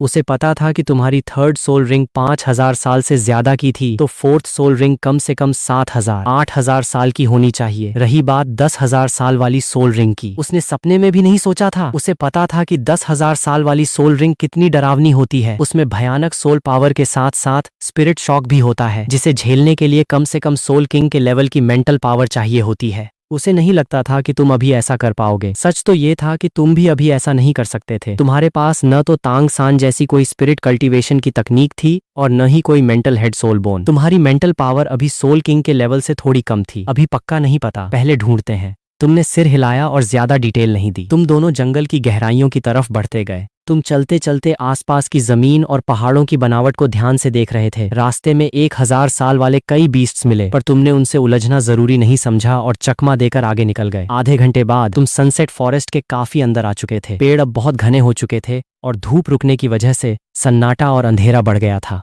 भाई, हम काफी अंदर आ गए हैं। यहाँ 10,000 साल वाले बीस्ट्स मिलना बहुत आम है। बिबी डोंग ने धीमी आवाज में सीरियस होकर कहा। तुम अभी कुछ बोलने ही वाले थे कि अचानक तुम्हारे कान खड़े हो गए। तुमने कदम रोक लिए। सामने थोड़ी दूर से कुछ लोगों के चिल्लाने और कमीने ठहाकों की आवाज आ रही थी। हा हा हा हा, साला मेरी किस्मत ही चमक गई। ये लेफ्ट आर्म सोल बोन मेरी है। अक्लमंद हो तो चुपचाप मेरे हवाले कर दो। तुमने और बिबी डोंग ने एक दूसरे को देखा, चुपचाप सिर हिलाया और बिना आवाज किए झाड़ियों की आड़ में आवाज की तरफ बढ़ गए। पेड़ों के बीच से आगे एक बिखरी हुई खाली जगह दिखी। मैदान के बीचों बीच एक काटी हुई सोल बीस्ट की लाश पड़ी थी, करीब 3 मीटर लंबी। पूरे शरीर पर काले बाल थे। यह शैडो पैंथर था, जो डार्क एट्रीब्यूट की स्पीड टाइप बीस्ट होती है। इसकी बॉडी और बची हुई एनर्जी से लग रहा था कि यह कम से कम 6000 साल पुराना बीस्ट था। उस शैडो पैंथर की लाश के आसपास 2 गैंग्स आपस में भिड़े हुए थे। एक तरफ 5 लोगों की टीम थी। उनका लीडर एक चौड़े चेहरे वाला हट्टा कट्टा आदमी था, जिसके हाथ में कुल्हाड़ी थी और उसकी सोल पावर लगभग 44वें लेवल पर थी। उसके पीछे खड़े चारों बंदे सोल वेनरेबल थे, जिनकी पावर 35वें लेवल से कम थी। दूसरी तरफ 4 लोगों की टीम थी। उनका लीडर एक पतले चेहरे वाला मैच्योर बंदा था, जिसकी सोल पावर 41वें लेवल पर थी। उसके पीछे के तीनों बंदे भी 35वें लेवल के आसपास के सोल वेनरेबल थे। इस वक्त इन चारों के चेहरे नीले पड़े हुए थे। आंखों में गुस्सा और बेबसी साफ दिख रही थी। साफ था कि यह बीस्ट उन्होंने अपनी जान लगाकर मारा था और उसमें से एक रेयर सोल बोन निकल आई थी। पर ऐन मौके पर दूसरी गैंग ने आकर रंग में भंग डाल दिया था। वो कुल्हाड़ी वाला हट्टा कट्टा बंदा अपनी कुल्हाड़ी घुमाते हुए सीना चौड़ा करके खड़ा था। फुल ऑन गुंडागर्दी। उसके चमचे भी घटिया हंसी हंस रहे थे। उन्होंने सामने वाले 4 बंदों को भाव तक नहीं दिया था। तुम लोग हद से ज्यादा गिर रहे हो। पतले बंदे के पीछे खड़े एक सोल वेनरेबल ने दांत भींचकर आगे कदम बढ़ाया। यह शैडो पैंथर हमने अपनी जान दांव पर लगाकर मारा है। हद से ज्यादा। कुल्हाड़ी वाले गुंडे ने घटिया हंसी हंसते हुए उसे घूर कर देखा। तो क्या उखाड़ लेगा? नहीं जम रहा तो मुझे मार के दिखा, गुस्सा मत कर। पतले बंदे ने अपने साथी को पीछे खींचा और धीमी आवाज में कहा, शांत रह। वो गुस्सा कैसे न होता, पर गुस्सा करने से प्रॉब्लम सॉल्व नहीं होती थी। शैडो पैंथर को मारने में उनकी आधी से ज्यादा सोल पावर खत्म हो चुकी थी और वो पहले से ही जख्मी थे, जबकि सामने वाले पूरे 5 बंदे फुल फॉर्म में थे। अगर फाइट हुई तो उनकी हार पक्की थी। हो सकता है पूरी टीम साफ हो जाए। गुंडे ने सामने वाले लीडर को पीछे हटते देखा तो उसकी हंसी और कमीनी हो गई, चेहरे का मांस मटकने लगा। आज मेरा मूड अच्छा है, मैं जान से नहीं मारना चाहता। अक्ल का इस्तेमाल करो और चुपचाप सोल बोन मेरे हाथ में दे दो। उसने 3 उंगलियां उठाई और हिलाई। मैं 3 तक गिनूंगा, अगर नहीं दिया तो मेरी कुल्हाड़ी किसी की सगी नहीं होगी। खतरनाक सनसेट फॉरेस्ट में बिना जख्मी हुए काम बन जाए तो इससे अच्छा क्या था। सामने वाली टीम में भी एक सोल एम्परर था। अगर वो मरते मरते पलटवार कर देते तो भले ही यह जीत जाते, पर चोट लग सकती थी। इस खतरनाक जंगल में चोट लगने का मतलब मौत को दावत देना था। इसलिए वो गुंडा भी फाइट टालकर मुफ्त में सोल बोन हथियाना चाहता था। तभी उस गुंडे